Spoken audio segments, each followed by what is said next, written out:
ஒரே ஒரு கேள்வி, இப்ப நீங்க சொன்னதுதான் பள்ளிகொண்டா டு குடியாத்தம் போற ரோடு பைபாஸ் சாலை, அதுக்கு நீங்க ஒரு பைபாஸ் ஒன்று போட்டு தரேன்னு சொல்லி அதை 2016 வாக்குறுதி கொடுத்திருந்தீங்க. அது செய்யல அப்படின்னு சொல்லி மக்கள் சொல்றாங்க. 2021 உங்களுடைய ஆட்சி, திமுக ஆட்சி, ஏன் செய்யலங்க? 2021 திராவிட முன்னேற்ற கழக ஆட்சி அமைந்த பிறகு இன்றைக்கு 10 கோடி ரூபாய் நில எடுப்பிற்கு ஜிஓ போட்டு இன்னைக்கு டிஆர்ஓ நியமிக்கப்பட்டு நிலங்கள் அளக்கப்பட்டு இன்றைக்கு இடம் ஆர்ஜிதம் செய்யக்கூடிய வேலைகள் நடைபெற்றுக் கொண்டிருக்கின்றது. நீங்க ஜிஓ போய் பார்க்கலாம், 10 கோடி அலாட் பண்ணிட்டாங்க. 63 கோடி ரூபாய் எஸ்டிமேட் போட்டிருக்காங்க. தேர்தல் வந்துரும்ன்ற காரணத்துக்காக இப்ப வரதுக்கு வாய்ப்பு இல்ல. அந்த ஒரு திட்டம் கண்டிப்பாக என்னுடைய வாக்குறுதியாக அது செஞ்சு ஜிஓ காப்பியை தான் அண்ணன் இப்ப காமிச்சிக்கிறா நல்லா இருக்கும். அதனோட ஜிஓ காப்பி ஒரு நியாயமான கேள்வி. என்றைக்கும் என் வாயில போய் வராது. நாளைக்கு காலைல 10 மணிக்கு உங்களுக்கு அந்த ஜிஓ கொடுப்பேன்.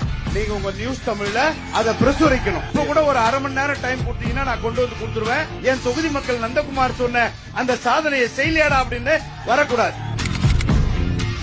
நெறியாள கேட்டாரு, பள்ளிகொண்டாவுக்கு எதனா ஜிஓ இருக்கா 10 கோடி கொடுத்ததுன்னு. எங்க ஆளு கில்லி, எங்க ஆளுங்கெல்லாம் கில்லி மாதிரி இருப்பாங்க. எடுத்துங்க பாருங்க.